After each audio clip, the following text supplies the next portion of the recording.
Orang berhasil bukan karena orang itu jenius. Orang berhasil karena mereka konsisten belajar.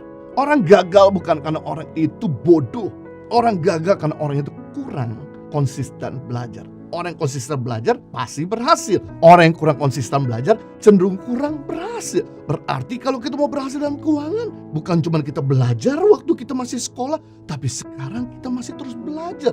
Karena hidup ini gak pernah lepas dari pembelajaran. Tidak ada guru yang baik tanpa jadi murid yang baik terlebih dahulu. Tidak ada orang tua yang benar tanpa jadi anak yang benar terlebih dahulu. Tidak ada pemimpin yang jadi teladan tanpa jadi bawahan yang jadi teladan terlebih dahulu. Tidak ada orang berhasil tanpa jadi orang yang mau belajar terlebih dahulu. Ketahuilah bahwa persisten meningkatkan kemajuan. Konsisten meningkatkan perkembangan.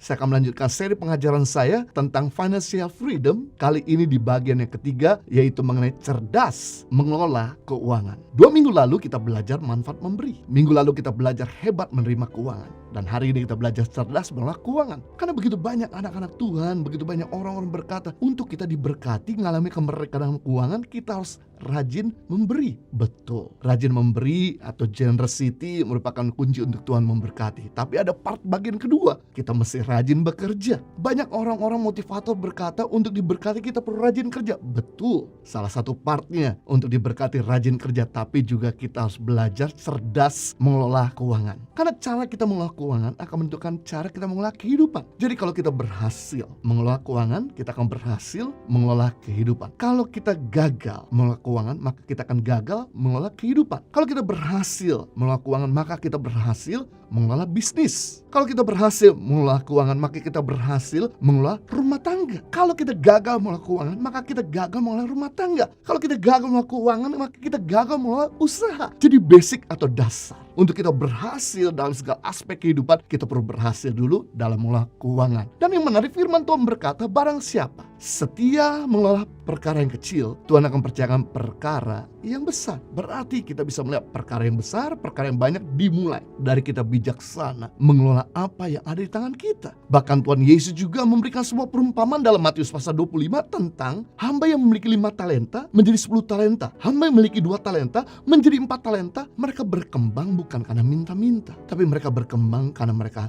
bijaksana mengelola apa yang ada di tangannya. Berarti kita bisa melihat pelipat gandaan didapatkan ketika kita bijaksana mengelola keuangan. Kita akan belajar 4 prinsip cerdas mengelola keuangan. Yang pertama, konsisten mencari nasihat. Konsisten untuk terus belajar. Karena ilmu pengetahuan itu berkembang tiap hari 2 kali lipat. Jadi kalau kita nggak konsisten belajar, maka kita punya ilmu nggak kepake lagi, nggak cocok lagi atau nggak relevan pada zaman sekarang. Yang canggih kemarin hari ini belum tentu canggih. Yang hebat dan jaya tahun lalu belum tentu hari ini jaya dan hebat.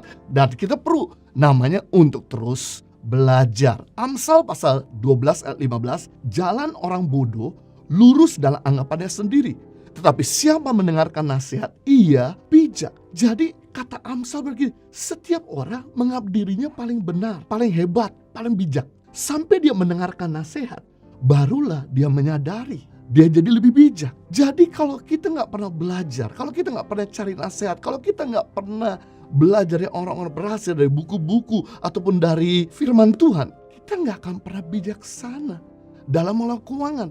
Orang berhasil bukan karena orang itu jenius. Orang berhasil karena mereka konsisten belajar. Orang gagal bukan karena orang itu bodoh. Orang gagal karena orang itu kurang konsisten belajar. Orang yang konsisten belajar pasti berhasil. Orang yang kurang konsisten belajar cenderung kurang berhasil. Berarti kalau kita mau berhasil dalam keuangan, bukan cuma kita belajar waktu kita masih sekolah, tapi sekarang kita masih terus belajar. Karena hidup ini gak pernah lepas dari pembelajaran. Tidak ada guru yang baik tanpa jadi murid yang baik terlebih dahulu. Tidak ada orang tua yang benar tanpa jadi anak yang benar terlebih dahulu. Tidak ada pemimpin yang jadi teladan tanpa jadi bawahan yang jadi teladan terlebih dahulu. Tidak ada orang berhasil tanpa jadi orang yang mau belajar terlebih dahulu.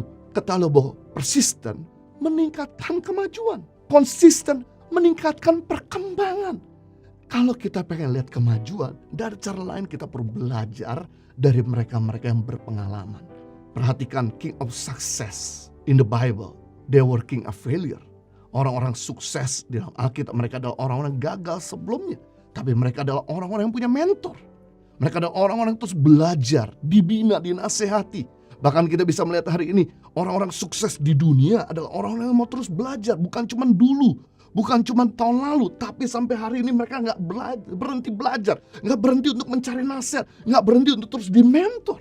Kita gagal bukan karena kita bodoh. Kita gagal karena waktu kita memberikan jawaban, kita punya informasi yang terbatas pada waktu itu. Kita gagal bukan karena kita nggak bisa. Kita gagal karena kita memberikan informasi yang terbatas pada waktu kita mengambil keputusan. Masih ingat waktu kita duduk di bangku sekolah, kenapa teman kita nggak naik kelas? Atau kenapa kita nggak naik kelas? Jawaban sederhana, waktu kita mengerjakan ujian kita memberikan informasi yang tidak akurat.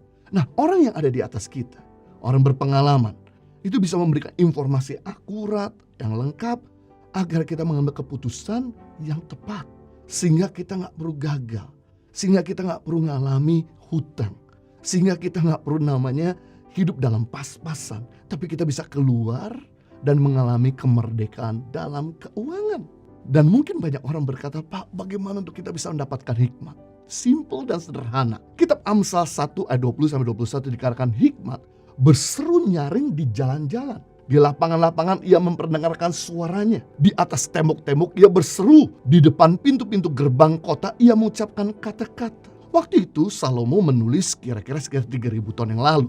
Makanya Salomo berkata hikmat tuh ada di mana-mana. Ada lapangan-lapangan, di tembok-tembok, di jalan-jalan, di pintu-pintu gerbang. Tapi seandainya Salomo hidup di zaman now, maka Amsal akan ditulis oleh Salomo seperti ini. Ini Amsal 1 ayat 20-21 di abad 21. Maka dia akan tulis begini. Hikmat berseru nyaring di kitab suci. Di Instagram atau TikTok ia memperdengarkan suaranya. Di YouTube ia berseru-seru. Di webinar ia mengucapkan kata-katanya. Wow, berarti kita bisa melihat hikmat ada di mana-mana. Ada di YouTube, ada di kitab suci, ada di TikTok, Instagram, webinar, ada di teman kita, ada di pemimpin kita. Lalu kenapa sampai hari ini kita gak berhasil melakukan? Karena kita gak sungguh-sungguh mendengarkan nasihat mereka. Kita gak sungguh-sungguh mencari nasihat mereka. Sadarilah bahwa pemimpin kita ini, orang-orang berhasil ini bukan orang pengangguran. Mereka adalah orang yang sibuk. Jadi kalau sampai mereka kasih waktu buat kita, yang kita perlu lakukan adalah hargai, pasang telinga betul-betul, dan kemudian segera lakukan. Supaya memberikan keuntungan bagi kita untuk kita bisa berkemenangan dalam keuangan, dalam kehidupan, dalam relationship, dalam membangun rumah tangga ataupun bisnis. Sebab kalau kita nggak lakukan, maka pemimpin kita dia akan malas kasih nasihat lagi buat kita. Karena yang lalu aja kita nggak lakukan. Bagaimana dia mau kasih nasihat berikutnya? Jadi penting di sini ketika kita belajar dari orang lain, ketika kita belajar dari internet, hikmat yang kita dapatkan segera kita aplikasikan sehingga ini akan menolong kita keluar dari keterpurukan dalam ekonomi.